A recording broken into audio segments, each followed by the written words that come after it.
Hoy vamos a contar la historia de tres vidas extraordinarias, tres personas que nacieron en mundos completamente distintos, pero que, aunque parezca mentira, acabaron unidas por una misma pasión.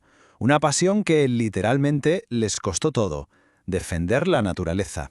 La pregunta del millón es esta, porque así de primeras uno diría que no tienen absolutamente nada en común. Vamos a ver cómo sus caminos no solo iban en la misma dirección, sino que acabaron convergiendo en una tragedia que, increíblemente, marcó el mismo año. Pues aquí los tenemos, nuestros tres protagonistas. Félix Rodríguez de la Fuente, el gran amigo de los lobos, el hombre que hizo que toda España se enamorara de su fauna. Joy Adamson, La artista que se convirtió en la autora de Nacida Libre, un libro que dio la vuelta al mundo.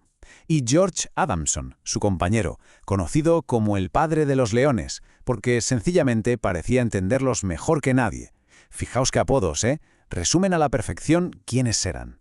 Y aquí viene lo más curioso de todo. Ninguno de los tres estaba destinado a ser lo que fue. Mirad esto, Félix iba para médico, estaba estudiando la carrera. Joy era artista, lo suyo era el piano, la pintura, el arte. Y George era buscador de oro y comerciante antes de encontrar su verdadera vocación. El caso de Félix es que es muy especial. Creció en un pueblo de Burgos y básicamente se crió en el monte. Su padre decidió que no hacía falta que fuera al colegio hasta los 10 años, imaginaos, así que su aula fue el campo. Se pasaba el día escapándose para observar pájaros y, claro, forjó una conexión con la naturaleza que no se aprenden en ningún libro.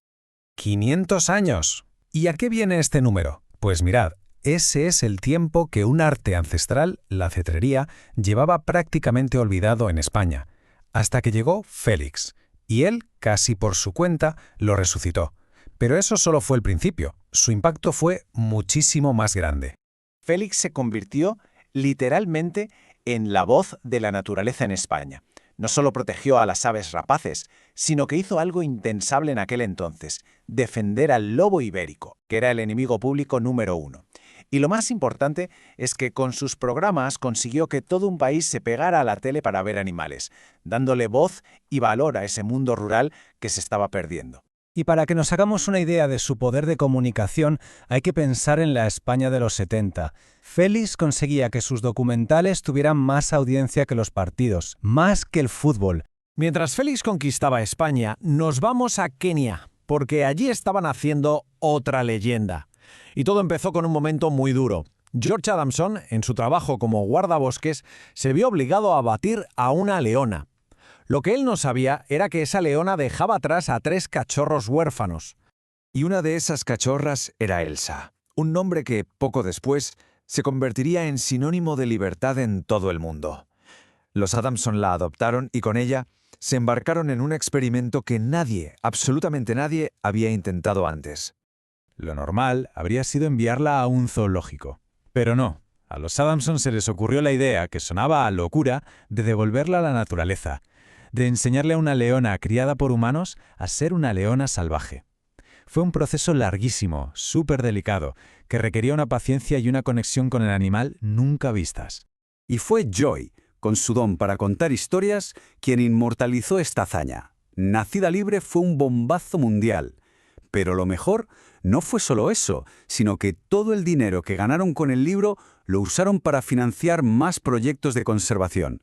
Convirtieron su fama en una herramienta para proteger a los animales que tanto amaban. Claro que una vida así, tan cerca de lo salvaje, defendiéndolo de un mundo que muchas veces no lo entiende, pues tiene un precio muy alto. Sus vidas dedicadas a proteger estuvieron siempre en peligro. Y aquí es donde la historia se pone muy oscura, y la coincidencia es brutal. Fijaos en las fechas. Enero de 1980, asesinan a Joy Adamson. Apenas 2 meses después, en marzo de 1980, al otro lado del mundo, Félix muere en un accidente. Es escalofriante cómo sus destinos, que corrían en paralelo, se apagaron en el mismo año fatídico. Y es que ninguna de sus muertes fue tranquila. A Joy la asesinó un empleado, aunque al principio se llegó a decir que había sido un león.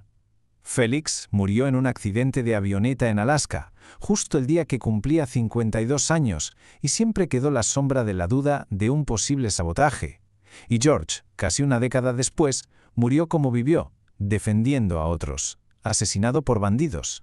A pesar de estos finales tan violentos, su trabajo no murió con ellos. Al contrario, se podría decir que sus muertes hicieron su mensaje todavía más grande, convirtiéndolos en mártires de una causa que hoy es más importante que nunca. Cada uno dejó una huella imborrable. Félix despertó la conciencia ecológica de un país entero. Joy cambió para siempre la forma en que vemos a los grandes depredadores, no como monstruos, sino como seres con derecho a vivir. Y George nos demostró que era posible, nos dejó un método para devolver a los grandes felinos a su hogar.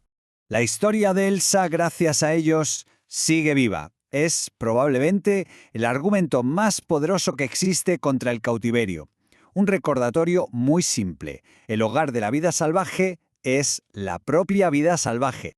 Y en España, ¿qué decir de Félix? Su legado es inmenso. No hay biólogo naturalista que no haya crecido con su voz, con su pasión. Sigue siendo el referente absoluto, el más grande que hemos tenido. Y terminamos con esto con una reflexión. Ellos abrieron un camino, muchas veces en solitario, y pagaron el precio más alto. Nos dejaron un mensaje muy claro sobre nuestra responsabilidad con el planeta. Y la pregunta que nos queda hoy es, ¿quién ha recogido su testigo? ¿Quiénes son los Félix y los Adamson de nuestro tiempo?